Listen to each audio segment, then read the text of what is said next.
un roman, prépariez un jeu de rôle ou rêviez d'un monde unique, vous avez besoin d'une carte. Non seulement ça peut vous aider à mieux visualiser l'environnement de vos personnages ou de vos joueurs, mais ça peut aussi développer de nouvelles idées dans votre tête. J'ai passé 10 heures cette semaine à créer ma première carte. Pas besoin d'être un pro du dessin ou un expert en création graphique, il suffit d'un peu de patience. Bonjour à tous et bon retour sur la chaîne, moi c'est Marine et je suis passionnée par les histoires et les univers fantasy. Aujourd'hui je vous montre comment j'ai réalisé Voile Karma, le lieu principal où se déroulera ma campagne de JDR. C'est une île pirate qui se trouve dans l'univers d'Avatar et qui est présentée dans la boîte de démarrage du jeu. La première étape consiste à trouver l'inspiration. Le livret décrit l'île des pirates de Voile Karma comme un amas de bateaux, de navires, d'épaves et de chaloupes reliés entre eux par des pontons, des cordes et autres astuces. Le tout autour d'une île centrale.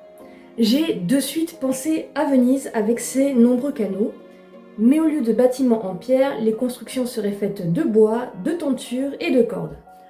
Un joyeux bazar en toute somme. Mais puisque je n'ai pas forcément envie de recréer Venise, je ne vais pas seulement donner la carte de Venise à mes joueurs, j'ai commencé par la télécharger et puis faire effectuer quelques modifications dessus. J'ai effectué un miroir horizontal sur la carte d'origine, déterminé les différents territoires des différents équipages principaux, et j'ai également supprimé ou changé la forme de certaines parties. Et ensuite vient la partie la plus longue, créer la carte sur Inkarnate. Donc c'est un logiciel qui se trouve sur internet. Vu que je débute, ça n'a pas été évident de prendre l'outil en main.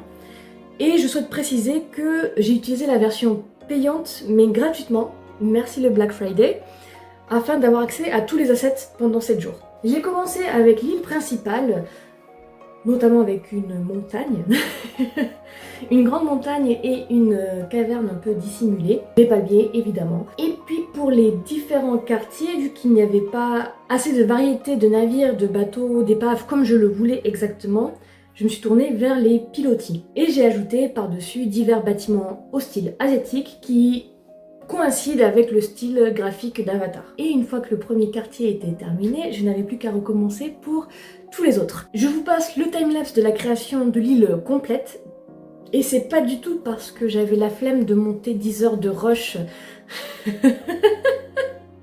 en post-prod, non pas du tout. Et afin d'obtenir un objet physique comme celui-là que j'aime tant, j'ai exporté la carte terminée et je l'ai convertie en PDF sur un site que je vous mettrai dans la description afin de créer une affiche en format A2 parce que je voulais pas avoir une toute petite carte vu tous les petits détails qu'il y a dessus, je voulais pas une micro-carte. Après il suffisait d'imprimer, de découper au massicot parce que les ciseaux c'est bien gentil mais c'est long et j'en avais marre déjà.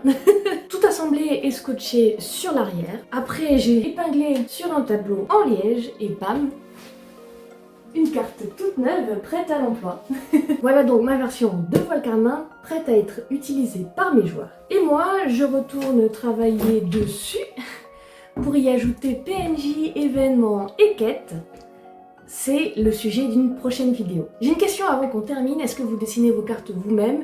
Si oui, à la main ou avec un logiciel comme Inkarnate ou un autre, dites-moi dans les commentaires et laissez un petit emoji carte du monde afin que je puisse savoir qui est resté jusqu'à la fin. Sur ce, je vous dis à la prochaine fois. Ciao!